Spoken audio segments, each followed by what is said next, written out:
Okay, here we go.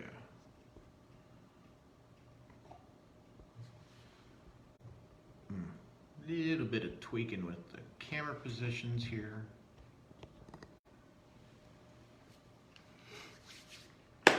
And we're live, we're back. Good morning and welcome to Sunday School. I am your host, Murph, and today we will be talking about Revelation chapters 8 and 9 out of Amir Tsarfati's book, Revealing Revelation. I knew that. I've been watching these. I know who you are. Hopefully, but if not, that is who I am. I am Murph, and still going through Revealing Revelation. So, like I said, we're on chapter 9 in Amir's book, which covers chapters 8 and 9 of Revelation. And we get to talk about some more really fun stuff that's oftentimes confusing to people, especially those who, as Amir says, like to allegorize everything. Basically, like interpreting it your own way instead of taking it at face value the way it reads. That's kind of how you allegorize things.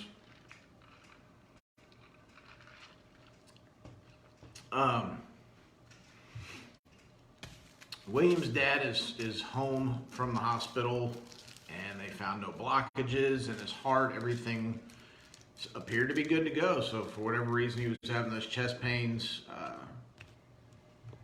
God took care of it. Your prayers helped. Thank you so much. Continue to pray for my mother as she deals with her cancer. Anybody out there with illness, the whole COVID mess, right? The government's finally decided that you don't need to, they're basically down to treating it like the flu. You don't have to quarantine, or you don't have to, obviously if you're sick and you've got symptoms, stay home and stay away from everybody. But this whole business of not being around anybody for 5 to 10 days, you don't have to do any of that anymore. Wow. Glad the government finally caught up with everybody else on this so we can have consensus. But anyways, we'll go ahead and jump into it. There's a lot to cover here. And so we spoke last time about the seals on the scroll. So we haven't figured out what's on the scroll yet, right? That has not been shown to us. But we went through the seals, the first 4 seals on the scroll that only the Lamb was worthy to open or to break those seals. The first 4 seals were the 4 horsemen of the apocalypse. And then the 5th seal was in reference to dealing with the tribulation saints, the martyrs who were killed during the tribulation. And then the 7th seal was what led into the trumpets. And so we're going to get into, because the 7th seal shows up in Revelation chapter 8. So Revelation chapter 7 was the first 6 seals. Revelation chapter 8 is the 7th seal that opens up or begins the trumpets, the trumpet judgments. So, as we get into this, one of the things Amir brings up as he's looking at this stuff, some of the stuff you see described here in Revelation 8 actually sounds very familiar especially to a Jew when you go back to Genesis, or Exodus actually, when you go back to Exodus. And the people of Israel have left Egypt, and they're out in the wilderness trying to figure out what's going on, and Moses is there. And he's specifically referencing Exodus 19 and 20. And Exodus 20:19 says, "You speak with us, and we will hear. but let not God speak with us lest we die. So Moses goes up on the mountain, and the whole time he's on the mountain, he's up there for 40 days, and there's like a cloud, and there's thunder, and there's lightning, and all this other stuff, right? So all the Israelites are hanging out down at the base of the mountain, and they're scared. They don't want to go up there. You know, they think they're going to die if they go before God, and which is actually true. But they're like, okay, Moses, since you're the guy that God picked, right? And so how often do we do that ourselves, right? And he says this, we love to have a powerful God around when we are in trouble, but in the day-to-day, when his strength and holiness can remind us of our own weakness and unrighteousness, we'd rather have him in the background. Or, hey, let the pastor talk with him and tell us what he said. How much did the Hebrews miss out on by demanding there be a middleman between themselves and God? And, you know, they later on did this with the kings. You know, God, give us a king, give us, you know, a ruler with, you know, whatever, which they had already been dealing with prophets and judges that would directly go word would go from God through them to people, but they had to have a king, right? They had, you know, we do that in church too. Hey, pastor, will you pray for such and such? Hey, pastor, will you go witness to so and so? Well, have you witnessed to them first? Maybe you have. I don't know. I mean, most people though, hey, that person over there really needs Christ.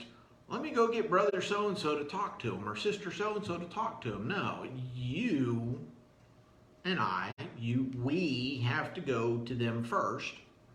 If we're noticing their needs spiritually, it's up to us to respond to that, regardless of what your calling is or what you think your calling is. And if you can't make any headway, then you go to somebody else and say, hey, can you go talk to him, right? Well, the Jews always wanted to they wanted God's power, they wanted God's protection, but they would, you know, it's just, we do this all the time. We really do. We want God's power to protect us and save us and heal us, but then we want to go off and do what we want to do, and we want to only come to church and only listen to the pastor. We don't want to pick up our Bibles, right? So what does that have to do with what's going on here? Well,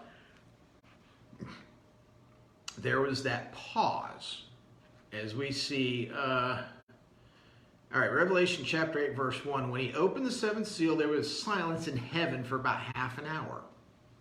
And these are John's words, what he wrote down for us. There was silence. And so the six seals happened.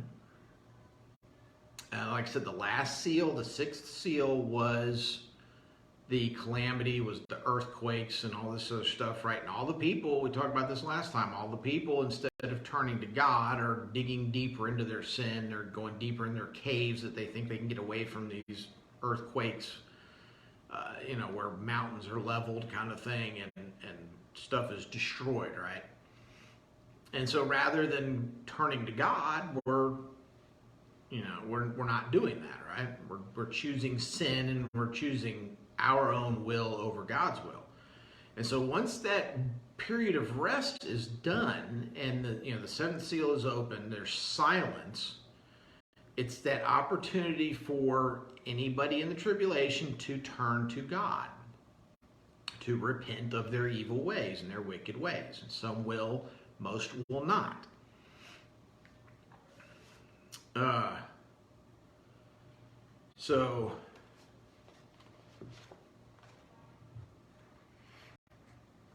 So when the seventh seal is open, verse 2, then I saw the seven angels who stand before God, and seven trumpets were given to them. Another angel came and stood at the altar with a golden censer, and he was given much incense to offer with the prayers of all the saints on the golden altar before the throne. So he's got a censer full of incense. What is the incense? It's the prayers of the saints. Remember when the saints under the throne of God were saying,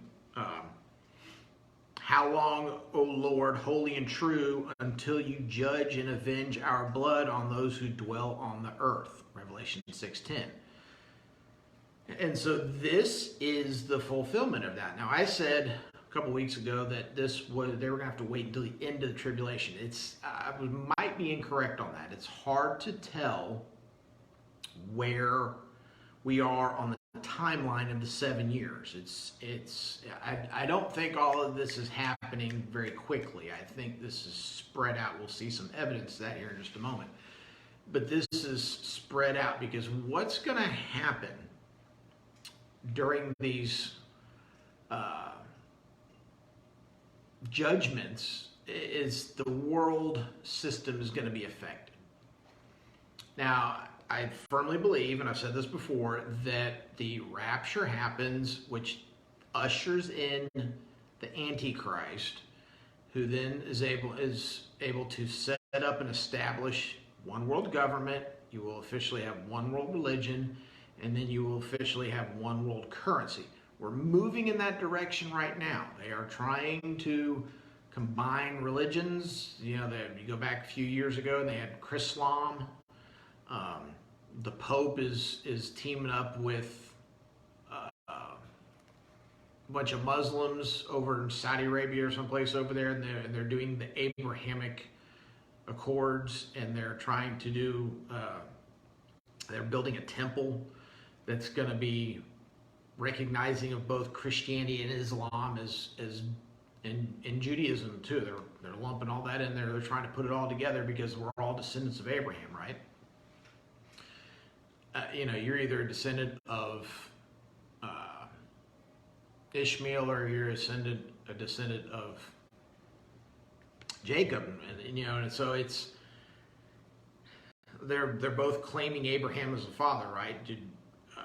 Islam and Judaism claim Abraham as their father. So all this stuff is going on right now. You see these ecumenical statements, ecumenical councils. They did one probably more than 10 years ago that they very quickly recanted or took down off the internet, so to speak, the Ecumenical Council on Climate Change.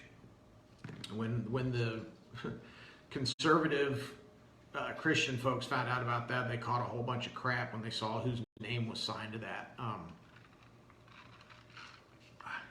But you can't find that anywhere. So these so-called Christian leaders and other denominational and other faith leaders of other religions that had all signed this thing, basically in worship of the earth, not in worship of God. Anyways, it was not good. So you see all these things. We're trying to bring all the religions together. The Roman Catholic Church claims that everybody should be under them, including us heretical Protestants. I've said it before, I don't like to be called a Protestant because I didn't become a Christian to protest the Catholic Church. I didn't join a Baptist church to protest the Catholic Church. This is where God led me to. God saved me, God led me, God called me to serve in a Baptist church as a Christian, not as somebody who's thumbing their nose at the Catholics. So, but everything is moving in that direction. We're not there yet. They're trying to set up one world currency. They're trying to set up one world government. That's what the UN is about. Agenda 21, Agenda 2030. There's a whole lot of stuff going on, right? The World Economic Forum right now is pushing for one world economy and one world government. They're trying to reset everything we got going on right now. The food shortages, the gas shortages, just all this stuff going on. Energy crisis, whatever. And I was watching a video this morning. There's parts of the world right now that are being severely affected by this. They're actually having food shortages. Well, we have so much abundance here in America that we're not there yet, but we're heading in that direction. So, I said all that to say this. A lot of the machinations, so to speak, of the Antichrist, of Satan, not even because the Antichrist hasn't risen yet. He's not. We don't know who that's going to be. There's nothing in Scripture to tell you what his name is. I don't care what kind of numerology you want to do. We don't know exactly who the Antichrist is going to be, and that's coming up later here in Revelation. But so all this stuff the stage is being set. And so when all this stuff comes to fruition, you're going to have the Babylon system in full effect. And all of these judgments you're going to see is going to disrupt all that. Okay? So somebody said the seventh seal is opened up. It lines up. When the seventh seal is opened up, these angels get trumpets. And then an angel gets a censer full of incense, and the incense is the prayers of the tribulation saints from under the throne of God, right? Well, we see that in Revelation 8, verse 5, then the angel took the censer, filled it with fire from the altar, and threw it to the earth, and there were noises, thunderings, lightnings, and earthquakes. So like I said, similar to what they saw in Exodus, but it was Moses up on the mountain. Well, now you're going to have the incense. In other words, the prayers offered up to God, wanting to know when he's going to pass judgment on the people that murdered the tribulation saints. Remember, like I said, you're going to have a mark of the beast. If you don't have the mark of the beast, then you're going to have a mark of God. And if you don't fall in line with the beast, if you don't fall in line with the Antichrist, you're going to be persecuted. You're going to be killed. And so the Antichrist will be leading the charge against followers of God. And so those are the people who died. They're up in heaven. Well, their prayers, our prayers as a whole,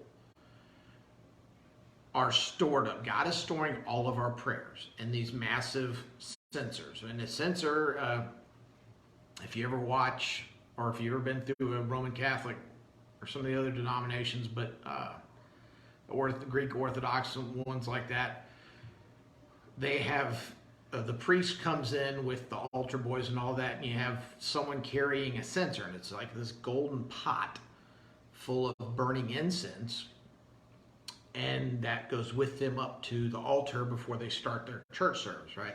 So very similar here. So that's what a censer is. It's basically a pot hanging on chains, and you carry it, and it's full of incense.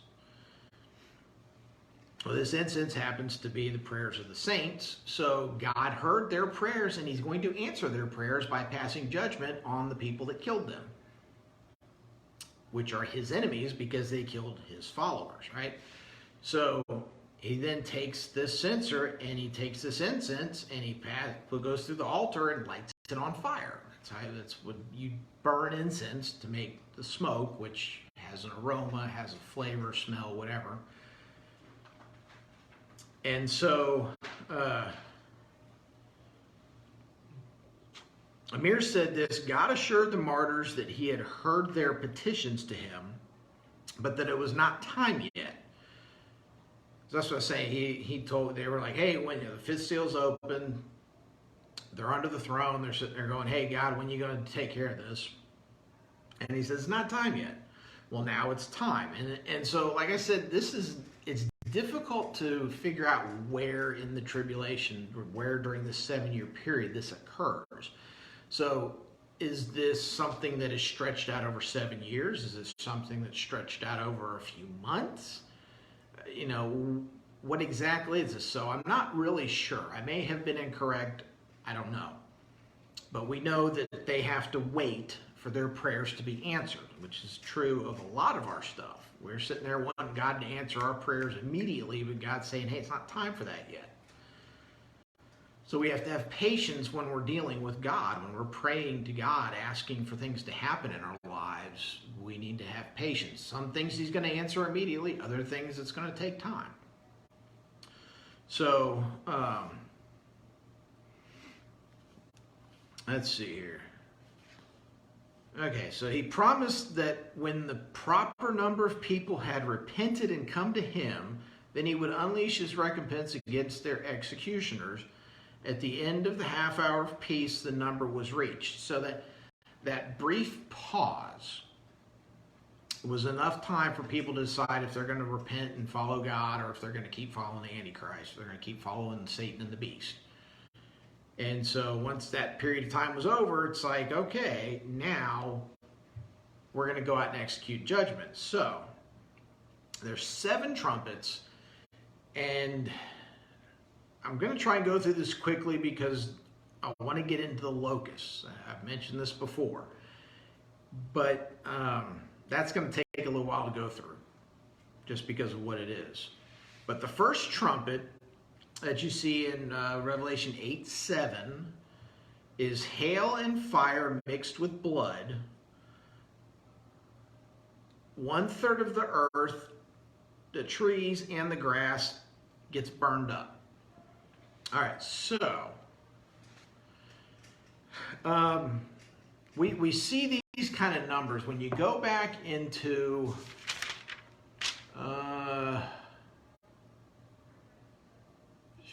when you go back and look at chapter 6. All right, so the 4 horsemen, right?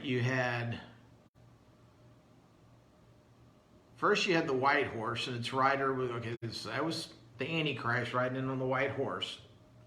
Looking like he's going to save everybody, right? White horses for victory, kings riding on white horses. There's all kinds of stuff associated with that. And this guy looks like he's going to take charge, and it looks like he's going to save everybody, right? Because he's on the white horse. White is supposed to be purity, but Satan is a great imitator. He can't do anything on his own. All right, so the Antichrist comes into power. The second rider was bright red, which is war. And so he's running around attacking. There's wars, rumors of wars. There's stuff going on. So all the violence. The third was a black horse that had a pair of scales in his hand. And so that was taking down the world system of trade. Let's see here. The fourth seal was pestilence. Was pale horse, and his rider's name was Death, and hell followed him. And at that moment, 1/4 of the earth is killed.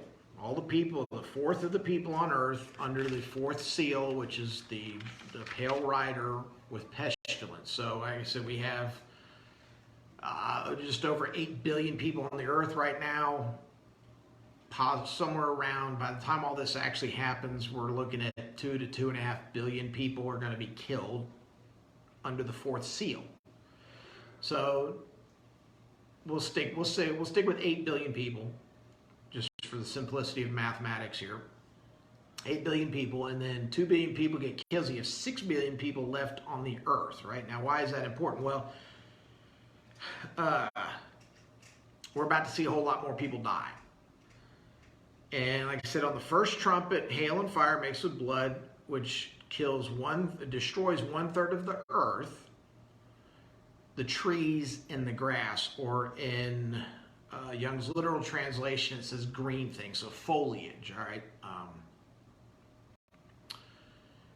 We talk about environmentalism, and we talk about planting trees and having oxygen and all that kind of stuff, and honestly, most of that is a bunch of fake, made-up stuff in order to bilk you and me out of money, taxpayers out of money, and for people to take control of things, right, through the environmental agenda.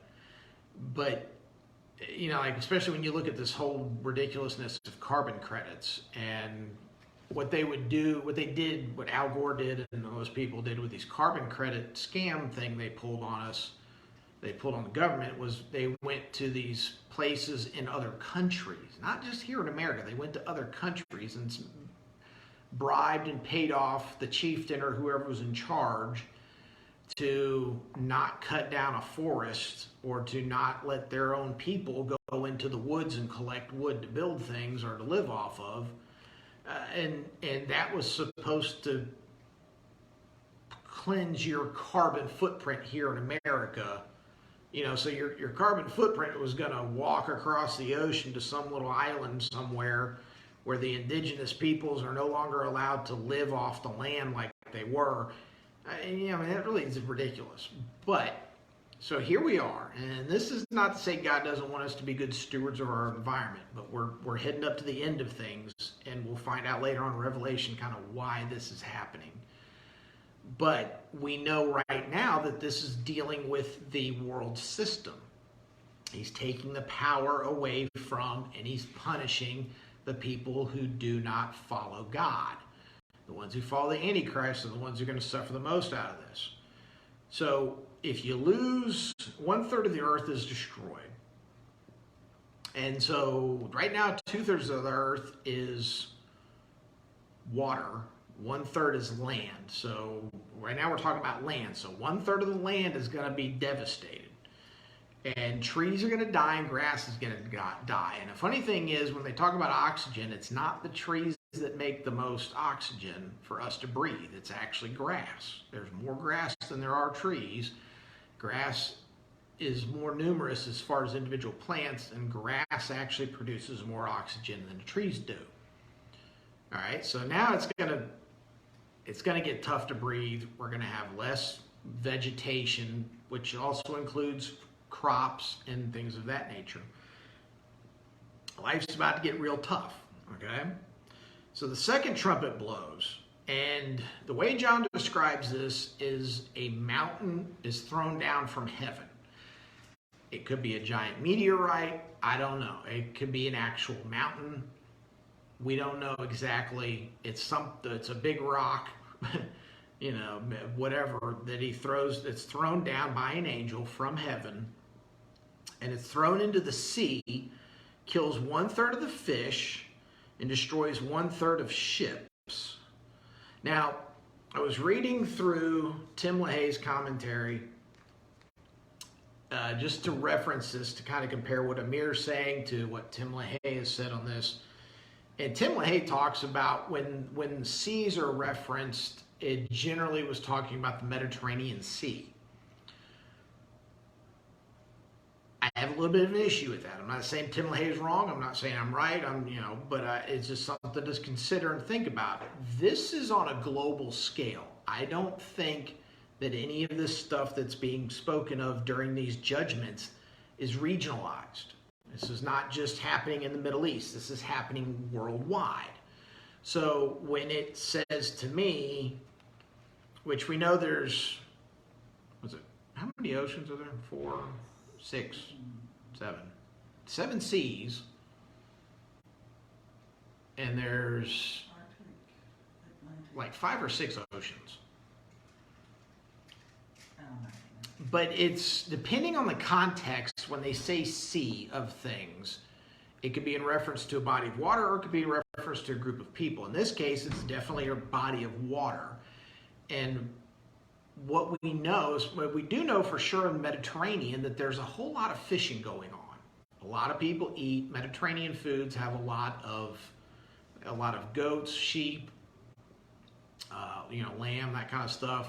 But they also have a lot of fish. There's a lot of fish in their diet. You go to places like Asia, Japan, tremendous amount of fish in their diet. You get around coastal seas, coastal lands here in America, a whole lot of fish in their diet. So a large part of the world relies on fish, whether it's the Mediterranean Sea, the Black Sea, the Aegean Sea, whether it's the Pacific Ocean, the Atlantic Ocean, pick a body of water.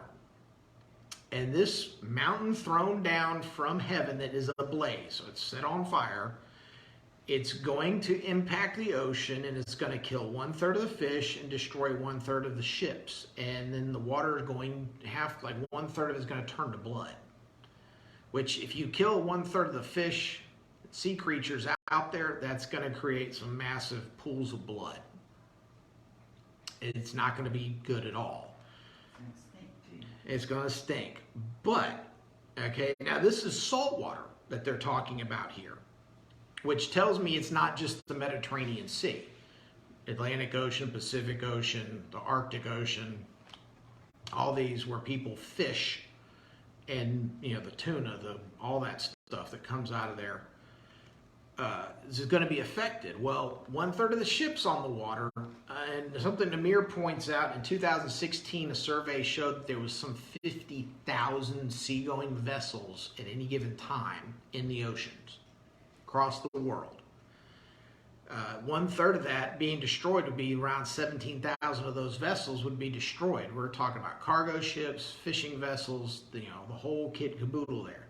So not only do we get food from the oceans in the seas. We transport cargo across them. So further disruption of the world system, and a whole lot of people are going to die, but then you lose a third of the fish. So, it's becoming very difficult to breathe. We have fewer trees and grass and green things growing. One third of that's gone. Not as much potential for there not to be as much oxygen. Makes things harder to breathe, makes things harder to live. There's no vegetation to live off of. There's no shade. It's pretty nasty. Let's see here. So that's your saltwater stuff, and that's Revelation chapter 8, verses 8 and 9. All right, so then we get down to the third trumpet. A great star blazing like a torch falls. And again, this could be meteorites from somewhere in space, but this is saying it's coming from heaven. So I guess it would become a meteor. I know there's these claims that meteors caused the great extinction of the dinosaurs, and there was this massive whatever, and that's all this stuff happened on the earth, and there was I don't believe any of that. They claim there's craters. That's what kills me. Well, 6.5 million years ago, something hit this spot right here from space, and it made this big crater. If plate tectonics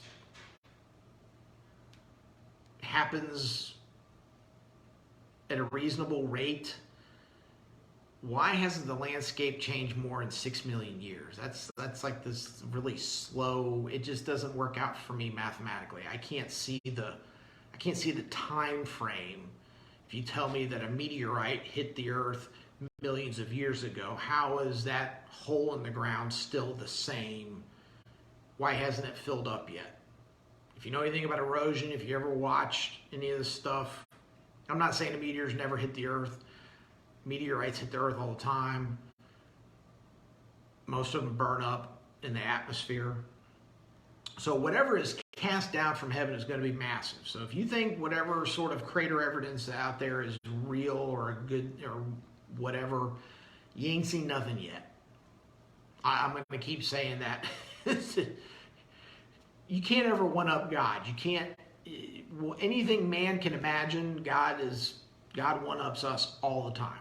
And that's what's going on here. So, one angel is going to throw a mountain. The next angel is going to throw a star. Now, I mean, we say shooting star. So we're not talking about like an actual sun from another solar system being thrown down at us, because that would destroy us. This is something like a shooting star. So it could be a meteorite, whatever. But it's going to hit. All right, it's a great star blazing like a torch falls from heaven. 1/3 of the rivers and springs are polluted, and many people will die. They actually use the term wormwood. Wormwood makes things bitter. Wormwood is poisonous. Wormwood is bad for you. Well, and that's what they say is going to happen to the springs and the rivers. So the saltwater being devastated affects fishing and cargo transport and that kind of stuff. And so we're going to lose supplies. Well, now we're going to lose 1/3 of the fresh water on Earth. Will be turned bitter and sour to the point where it will kill people if you try to drink it. So you're not going to have fresh water. So we've lost 1/3 of the oxygen, potentially, possibly. I may be reading too much into that, but then we lose 1/3 of our supplies. When you think about that, and it's probably, it's a few years ago when they started really screwing around with the Great Reset and doing all the stuff they're doing right now, and especially when our current president took over, you had thousands of cargo ships sitting off the coast, especially during all this COVID stuff. They weren't letting them in, so we had all this cargo. So we had this massive delays in supply line. And so when you think about how much of our cargo ships are sitting out in the ocean, right? So you have loss of supply, you have a break in the supply chain process. Do you think the store shelves are empty now? Again, you ain't seen nothing yet. You know, in some places right now, regionally speaking, it's worse than others. But this is going to affect globally. That's what I say. I don't think this is referring, as Tim LaHaye thinks, I don't think this is specifically referring to the Mediterranean Sea. I think this is globally a problem. And I mean, otherwise, I think it would specifically say whatever the old 2,000-year-old reference for the Mediterranean Sea would have been. I think it would have named that specifically if this was just regional. Right, so the salt water gets affected. Now the fresh water gets affected. People don't have fresh water. They're already starving because of supply chain interruption. They're already having trouble breathing because you lose a third of the grass and the trees and all the stuff that makes oxygen for us. Now your fresh water is going to be affected. So you're not able to sanitize things. You're not able to rehydrate yourself. You know, so there's all this stuff going on. So that's Revelation chapter 8, verses 10 through 11. All right, then the fourth trumpet sounds, and 1/3 of the sun and moon and stars are struck, causing 8 hours of darkness. I say 8 hours because this is not, Amir points this out, that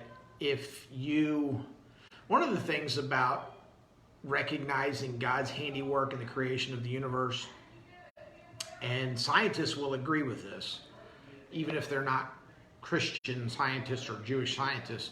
If the earth moves 1 inch closer to the sun, relatively speaking, but if we move closer to the sun, the whole earth burns up. If we move, 1 inch away from the sun further outside of our natural orbit that we have around the sun, if we move further away from the sun, then the whole earth turns into, we really truly have an ice age, and everything freezes up, and we all die that way, right? So we get too close to the sun, we burn up. We get too far away from the sun, we freeze. So God has us in the perfect position to live as long as necessary for him to fulfill all of his promises and do all the things, including what's going on during the tribulation. So Earth is in a perfect place, right? And so if somehow the sun, 1/3 of the sun was removed, or if it lost its power by 1/3, it wouldn't be able to heat us the way it needs to heat us to keep us alive. I realize there's a lot of people dying here, but if you took away 1/3 of the sun's power, we would freeze to death and it would all be over in that moment, right? So we're not talking about the sun losing its power. Now, the moon is just a rock floating around the earth. It has no power itself. It merely reflects the sun.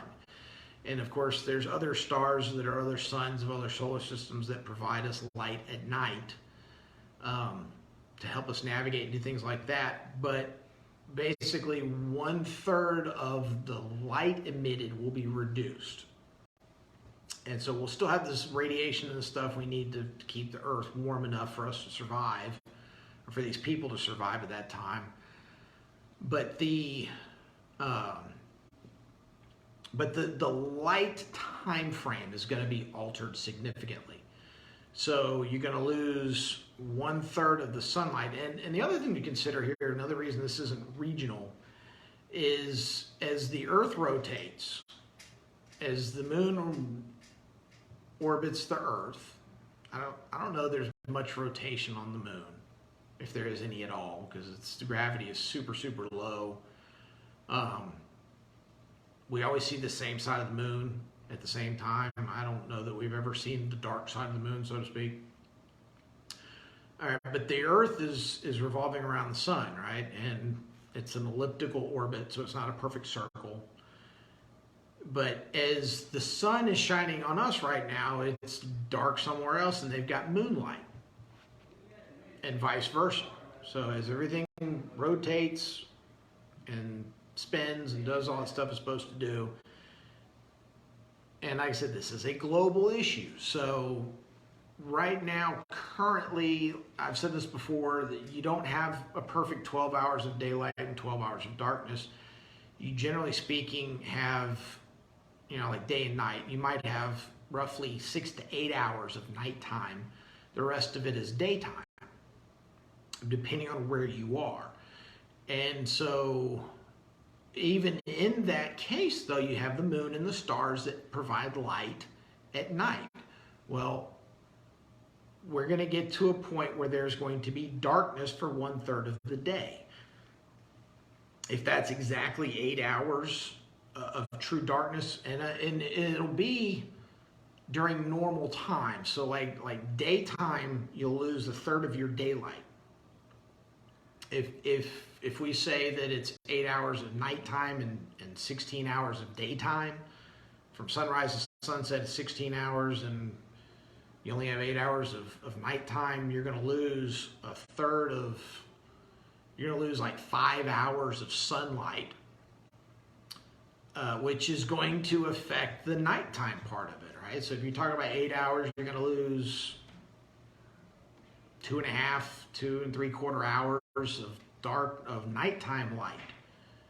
And so 1/3 of the sun is going to be blotted out. So in other words, there's going to be extreme darkness because you're not going to have sunlight or moonlight for 1/3 of a day. Which a day, according to God and Jewish stuff in Genesis, is darkness and then light is one day. So it's really tough to put hours on that and minutes and actually be correct. But I guess for reference's sake, I don't know. But you're going to lose. You're going to lose 1/3 of your day and 1/3 of your night. That's Revelation 8:12. And that's the 4th trumpet. So all these people want solar power. Ain't going to work. Whatever plants and vegetation are still living, they're not going to have the sunlight they need to survive. They're going to die. People are going to be stumbling around in darkness. There's going to be evil people doing evil things in darkness. What happens when there's no light? Well, bad things happen in the dark, generally speaking. That's when most of your crimes occur, is in the dark at night. So things are going to get really, really, really bad. But if you think they're bad, you ain't seen nothing yet. That'd be a title of a sermon series. You ain't seen nothing yet. I'm sure somebody's used that out there before. More than just a song title. Yes, more than just a song title. All right, so when you get to verse 13 in chapter 8, we then get the 3 woes. And I'm not talking about the worship song either. All right, so when you get to verse 13, then I looked and I heard an eagle crying. This is out of the English Standard Version. Heard an eagle crying with a loud voice as it flew directly overhead, "Woe, woe, woe to those who dwell on the earth at the blast of the other trumpets that the 3 angels are about to blow." So each woe is in reference to the next 3 trumpets. So woe 1 trumpet, woe the 2nd trumpet, woe the 3rd trumpet. Now these are trumpets 5, 6, and 7. It's the last of the trumpet judgments. Kind of this halfway point, so to speak. And this is where it gets fun in the whole understanding and interpreting what Scripture says. Now that was, verse 13 was the end of chapter 8, so we're now into chapter 9 of Revelation. So the 5th trumpet blows, and demons from the bottomless pit are unleashed. And these are our favorite locusts that everyone loves to argue about. And these locusts, as John describes them, will torment unbelievers for a period of 5 months. Now, this is what I was saying about trying to figure out the time frame of this.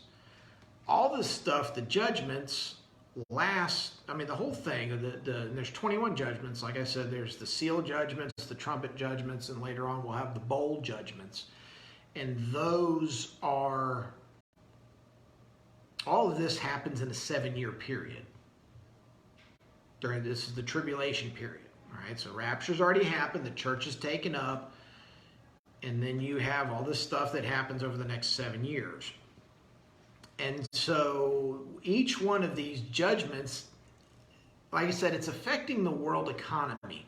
The world system is being affected. The Antichrist has to be able to come to power. One world government has to be established, which those kind of things will happen quickly because they're laying the groundwork for them. But you have to have time for these judgments to affect life on earth as it is at that time. So, when the earth and 1/3 of the earth and the trees and the grass were burned up, that has to have time to take effect on society. When the 1/3 of the fish and 1/3 of the ships are destroyed out in the saltwater bodies of saltwater, so your oceans and your seas and all that has to have time to take effect. Because we have only so many months of supplies, which at this time will actually be hoarded by the governments and the richest people and that kind of stuff. When you take out 1/3 of the light from everything and you increase the darkness, that has to have time to take effect. So what's going to happen here? We know that this particular judgment lasts for 5 months. There's nothing to indicate that you can apply that 5 months to every single judgment. It's this one specific judgment in particular that lasts for 5 months. It doesn't say that about anything else. So now the bottomless pit is certainly within theological circles, is a matter of discussion, trying to figure out where this pit is. It could be that gulf. If you go back and read the poor man and Lazarus in the Gospels, and Christ talks about down in Sheol, there's the good side of Sheol, which is Abraham's bosom, and the bad side, which is basically hell, or what will be hell. And in between is this gulf. It's this pit. It's this separation, which that is basically in reference to the separation between unrighteous people and God, as opposed to being on the good side of Sheol, which was Abraham's bosom, right? But in this particular case, this bottomless pit gives the Greek for this. Okay. Where'd he go? Okay. All right, the Greek word used here is abyssos, which is where we get the word abyss from, which abyss is a really deep pit, theoretically bottomless, because we can't go far enough down in the pit to find the bottom of it, right? It's used 9 times in the Bible, 7 of which are used in Revelation. And if you go back to Luke, when Jesus and the apostles went across, and the disciples went across the Sea of Galilee over to the demon-possessed man that was living out in the cemetery, right? And he cast out the legion of demons in him, and they didn't want him. They knew what was going to happen to them in the future. They didn't, or what could happen, what has already happened to their buddies in the demon world that were cast into the bottomless pit. And they're saying, Christ, please don't put us in the bottomless pit, oh Lord, right? So it's a really deep place. It's outside of the normal realm of what you and I can perceive. This is in the spiritual realm. And so, 1/3 of the heavenly hosts were cast down out of heaven because they followed Satan. And a portion of them were chained up in this bottomless pit. Why? Because they're worse than anybody else. These are the worst demons that, if you've ever dealt with a demon, you ain't seen nothing yet. I hope and pray you haven't, but I hope and pray you turn to God if you did and let God take care of it, because we saw throughout the Gospels when the apostles would try to cast out demons, the disciples would try to cast out demons, and they weren't doing it in the power of Jesus. They would be like beaten and stripped naked and sent running So hopefully you turn to God if you ever had to deal with that. All right, so this bottomless pit. Now, what comes out of the abyss? What comes out of this bottomless pit? And there's a lot of discussion. And I'm going to read that to you straight out of the Bible here. Revelation chapter 9, I'll start with verse 1. And the fifth angel blew his trumpet, and I saw a star falling from heaven to the earth. And in this case, this star falling was the angel leaving heaven and coming down to earth. And he was given the key to the shaft of the bottomless pit. And again, this is English Standard Version. If you want a good one to read, is Young's Literal Translation from 1868. And you can find that in a number of apps. That's excellent to read. I don't have that in a printed form, and obviously I'm using my phones to record all this, so I can't reference that. But verse 2, he opened the shaft of the bottomless pit, and from the shaft rose smoke like the smoke of a great furnace, and the sun and the air were darkened with the smoke from the shaft. Then from the smoke came locusts on the earth, and they were given power like the power of scorpions of the earth.